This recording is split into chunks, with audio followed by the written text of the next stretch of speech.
Shri Yogendra Rana. Question number 35। जी मंत्री जी। अध्यक्ष जी, बहुत अच्छा सवाल जो है विधायक जी ने पूछा है। कै का जवाब है हाँ श्रीमान जी, और खे में श्रीमान जी ऐसा कोई मामला विचाराधीन नहीं है, क्योंकि जो ये साइट है ASI archaeological survey of India ने इसको टेक ओवर किया है 1996 में, तो वही इसकी देखरेख जो है ASI इसका पूरा देखरेख करता है। पुरातत्व विभाग भारत सरकार जो है उसका सारा देखरेख वही करता है। ये मेरा जवाब है। माननीय अध्यक्ष जी, मैं माननीय मंत्री जी से अनुरोध करता हूं कि हमारी सरकार भारतीय संस्कृति ऐतिहासिक काल से जुड़ा हुआ ये हमारा जो असंध का जरासंध टीला है, पुरातत्व विभाग ऐसे ऐतिहासिक स्थलों को कहीं ना कहीं उसकी देखरेख करता है, और माननीय मंत्री जी भी हमारे वहाँ से 2 बार सांसद रहे हैं, तो मैं मंत्री जी से निवेदन करना चाहूँगा, यदि वो टीला, वो जरासंध का जो किला है, उसका यदि पुरातत्व विभाग सौंदर्यीकरण करे, चाहे उसमें पार्क बनाए, चाहे अन्य उसको डेवलप करे, तो निश्चित रूप से कहीं ना कहीं हमारे जो इस टीले का भी सुधार हो पाएगा। इसमें अध्यक्ष जी ये बहुत ही सदन के लिए भी बड़ी इंफॉर्मेशन का विषय है कि बहुत ही ये पुरातत्व सर्वेक्षण विभाग ने इसको राष्ट्रीय महत्व का ये साइट है, और इसमें जैसे विधायक जी ने कहा है, हम कोशिश करेंगे ये साइट से मिल कर के कि इसमें अच्छे से अच्छा डेवलपमेंट क्या हो सकता है, वो हम पूरी कोशिश करेंगे। इसमें कई तरह की चीज़ें इसमें देखेंगे अध्यक्ष जी। पुराने समय की जो अवशेष मिले हैं उसमें कुषाण स्तूप मिले हैं, उसके अलावा आप देखेंगे पेंटेड वेयर मिट्टी के बर्तन मिले हैं, और ऐतिहासिक सिक्के मिले हैं, और मध्यकालीन पूर्व शेष भी मिले हैं। बहुत इंपॉर्टेंट है, इसमें कोई शक नहीं है। इसको मिलकर के प्रयास करें। मैं माननीय मुख्यमंत्री जी का भी इसमें चाहूंगा कि भाई इसमें मिल करके इसको आगे बढ़ाएंगे। ठीक, धन्यवाद। Shri Arjun Chautala. Sir, question number 36। श्रीमान जी, विवरण सदन पटल पर प्रस्तुत।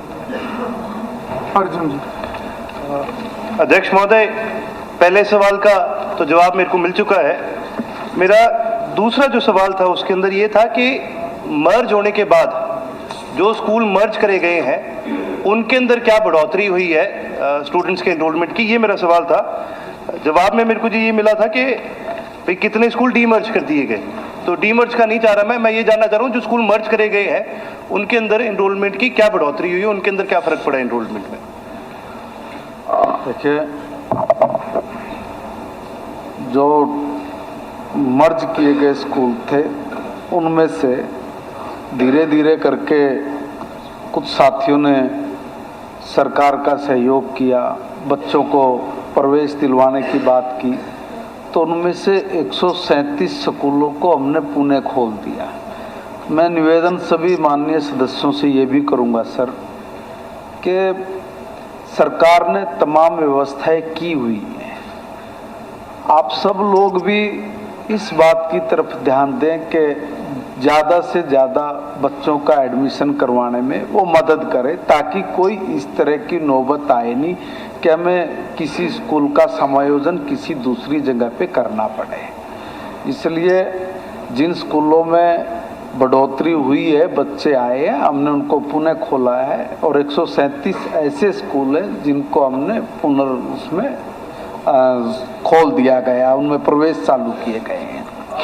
देखें, स्क्रीन देखें आप, ये वो मंत्री नहीं है जिसकी फोटो है, जो ये दोनों फोटो में अंतर है। वो भी गाड़ी लगाए बैठा है। ये मंत्री जी की लेटेस्ट फोटो लगवाई जाए इसमें, अगले सत्र से पहले करा दें। जी अर्जुन जी।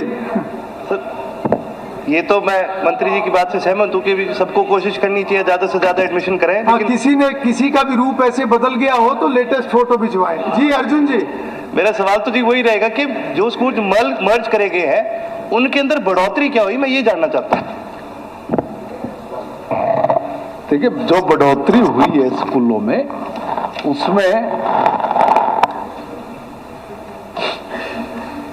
हमारे जो स्कूलों में ये जो समायोजन था सर, 25 बच्चों तक जब वो थे, तब हमने ये फैसला किया था 2019 में कि अगर एक स्कूल में 25 बच्चे हैं तो हम उसको समायोजन करेंगे। 2020 में हमने नहीं किया। 2021 में हमने तय किया कि 0 से 9 बच्चे जहाँ पे हम लोग उसका समायोजन करेंगे। बाद में हम लोगों ने जहाँ पर ये संख्या बढ़ी है और उसकी संख्या 50 से ऊपर हुई है, हमने उन स्कूलों को पुनः खोल दिया है। अब उसकी जो एग्जैक्ट संख्या आप पूछना चाह रहे हैं, उसकी एग्जैक्ट संख्या आप तक पहुंचवा देंगे।